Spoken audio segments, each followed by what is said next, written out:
Assalamu alaikum bandiraɓe, on calminama mon fo inde mum e yettode mum. E mbiɗa wiya mon bisimilla mon e kodel soft. Donc rogere men hande fati koye kaɓirɗe Microsoft. Hande jimmi ko hollude mon holno mbawi toon hutorade kaɓirɗe Microsoft, kaɓirgal Microsoft ɓurgal tintinde e Microsoft Word 2010. Donc kalaten ko Microsoft Word 2010 ko kaɓirgal gandanɗa hoorema bangal fayida no feewi. Holko tagi mi wadde oɗo vidéo? Wadi mi wadde oɗo vidéo ko sabade ko wadde constaté ko heewi ko koreji men fulɓe gummoto Afrique, gummoto Fouta jaha Europe walla Amérique. So ɓe ngari toon haɓe jogo caɗele no feewi, wawde hutorade informatique e wawde hutorade ko wayno ɗeɗo kaɓirɗe ko gandanɗa hoorema ko kaɓirɗe baɗɗe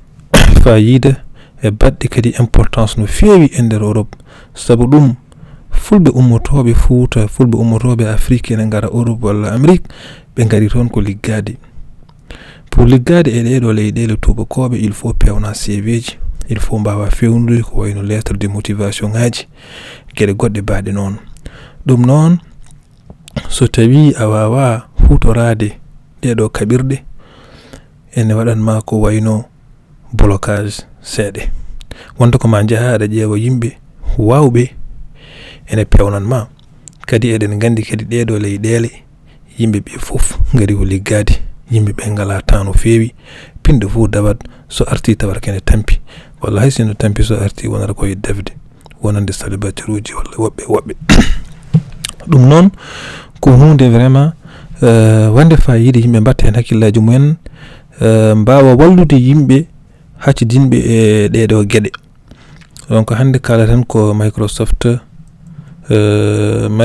Word 2010. Donc mbasen dumnade e halaka.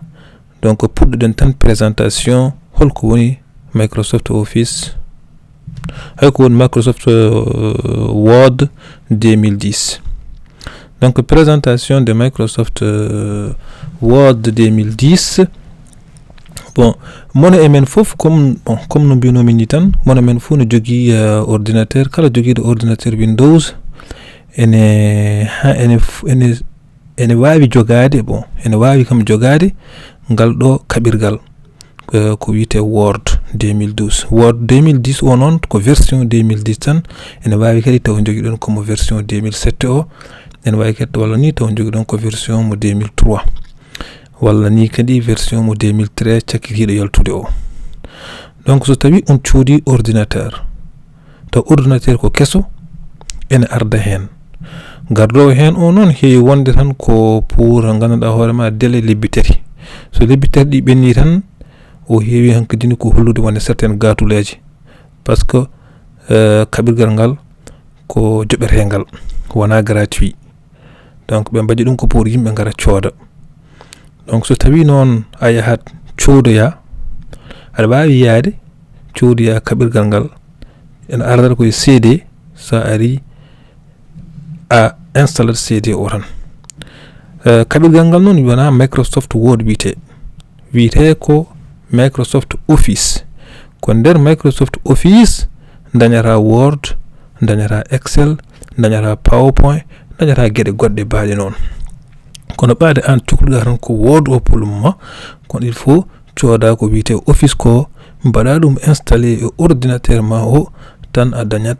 Microsoft Word. So tawi a installé Microsoft Word o e ordinateur ma, a gayni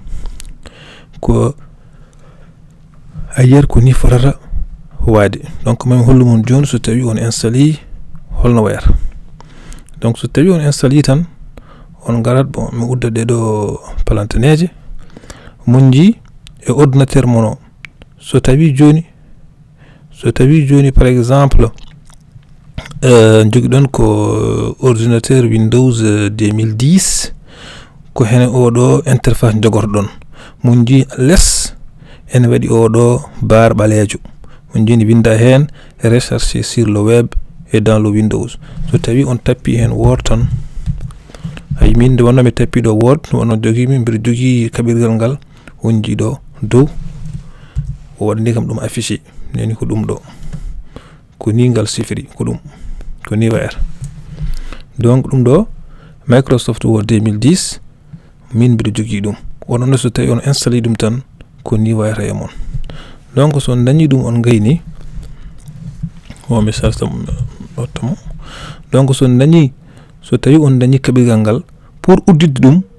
on badan no mammi jonjoni tan garon ha do badon hen cliquer donc son cliquer normalement mo uddiran mon ko wiire Word onji ko ni kabirgal ngal sifuri dum do ko Microsoft Word 2010 haymo 2007 o woddondiran do kono be beydu hen tan wona gede ko heddoro non so tawi ko min kam bido soda mi tan ko takirido o walla mo gandanda hoore ma mo yimbe fof kutorto donc don baawi dewde tan mo 2010 o walla mo 2013 donc dum do ko dum woni Word on jido dum do ko do bindoron ko do woni to bindere textuji c'est-à-dire ko won do ko do batton ko do bindoron kala ko juddon windude ko do windere c'est-à-dire tay ko CV ko do windere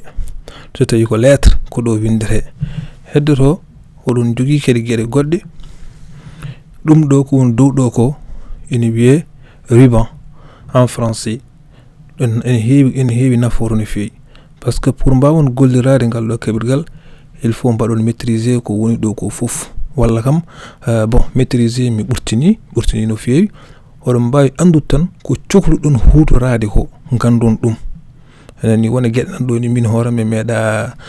hutorade dum so wana yimbe wonbe secrétaire ujen wala gedde be don kamne mbawi hutorade ko woni do ko fof kono wonon ko cokludon hen ko tan vraiment ene seede ene yona mon pour mbawon humtude haajuji mon mbawon wadde kadi CV ji mon no hanirteni donc no bienum ni hen ko dum do woni mi holla mon do woni qu'on appelle ruban ko dum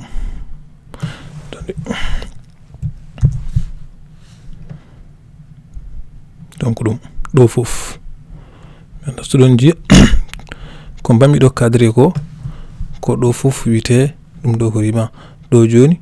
eden jina wadi ongleji bon onglet no mi andan wite pular dum do ko onglet accueil on ko insertion donc ko mise en page référence wadi gade godde kadi wonji son dewi eden jogi ma won go didi tati nayi joyi jeegom jeedidi jeetati eden jogi do ma won ongleji jeetati kala onglet ene heewi nafoore ne feewi donc min gartu hen e nyane wonde so den bada vidéo ji goddi men essaye kadi haalde kala onglet naatan hen mi haalan mon holno mbawi hen kadi hutorade ko woni der hen ko so tawi on ƴeewi ko woni do ko sara do en wiye fichier dum wadi important no feewi parce que so tawi a udditi ngol do derewol a yidi wadde hen CV ma walla taw ko lettre bindata ko adi fo ne batta podda ko wadde dum enregistrer c'est-à-dire moftude dum e ordinateur ma o diawa nokku biya ko don moftata ngol do derwol nani document mo binduda o CV ma mo pewnuda o biya ari moftu dum sa moftu dum non ara ha e fichier o bada hen cliquer sa cliquer hen tan ayi odo ndedo plantinable yalti ngel do plantinable en wadi do enregistrer en wadi enregistrer sous comme non a suano enregistrer wad enregistrer sous firti ko adan yidi wadde dum moftu dum ordinateur ma kadi adi subaade to moftata do enregistrer non firti ka deja an a moftino dum kono a wadino hen modification ngaaji walla gede godde won ko beyduda hen kadi adi yidi kadi wadde dum enregistrer joni non enen comme ko fichier o ko derowol ko joni mi goddir dum tan ko do batten cliquer e enregistrer sous so tawi en cliquer e enregistrer sous ay nde do falantinere udditor so tawi nde do falantinere uddirhima do joni ay do ko wada do souligner en bleu do baton indi jiddon hokkude derewol ngol min joni mbiyami tan ko CV Alassane mi joni ko CV Alassane ay mi hokki dum indi CV Alassane kono mi watta cliquer tan enregistrer comme ça baadi fu mi anda to moftumi dum do walla to moftami dum do jombi way déplacer dum mi ƴewto pomi moftu dum min jimmi wadde dum koy bureau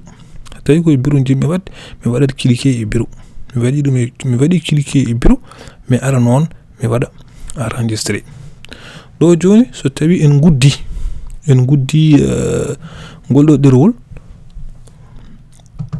sen guddi ngel do derwol tan so tawi en jehi bureau he men taw hen ay neni ko do c'est-à-dire ko moftunomi ko nen wiire ko Alassane kadi pour uddide dum mi wada hen clic double clic tan ma cliquer hen laabi didi jawdi ni to mi cliquer hen laabi didi cliquer didi jawdi tan udditor joni derwolam gol neni koko uddiri bido waawi ken ni windude hen huunde mi windi hen joni pulagu mi windi hen mi joni mi ari mi windi hen pulagu kono mi wawa fermude ni tan parce que so mi fermi tan mi ko bindinomi hen ko majjat so mi tawrta don dum non il faut mi ara kadi fichier o mi ara don ngol do ko enregistrer mi sohlani yaade enregistrer sabu dum mi wadino enregistrer mi ƴeewino nokkuru jimmi moftu dum do bimi ko e bureau mais comme non déjà mbammi dum ko e bureau hankadini jimmi tan ko wadde enregistrer modification ngaaji ko baylumi hen ko baylumi hen ko donc mi cliquat do e do ran e enregistrer o joni mun ji joni stay joni mi uddi do mi arti mi yeyi e bureau he mi tawi don CV Alassane mi wadi hen cliquer ma yo udditor ay pulagu neni feti ko bindinomi hen ko neni donc odo onglet fichier en wadi nafoore no feewi eden ƴeewa kadi onglet ji goddi di on jigi onglet bireede accueil onglet bireede accueil so tawi en cliquer hen min ji dum do fof faati koy jeya ko biire onglet accueil ko ay eden je do les presse papier do ne wadi police no wadi paragraphe en wadi style so tawi on ƴeewi e der presse papier o do joni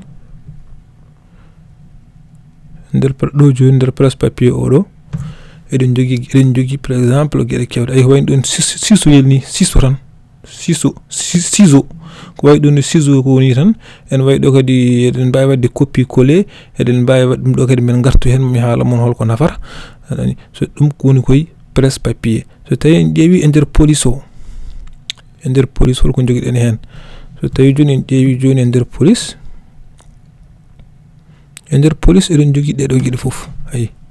eden jogi do pour waylude mbaadi binde di eden jogi pour beydude yerno mawninde walla famdinde bindol ngol e gede godde dum do fu men gartu hen kadi e der paragraphe kadi son ƴeewi der paragraphe kadi eden jogi hen goddum e der paragraphe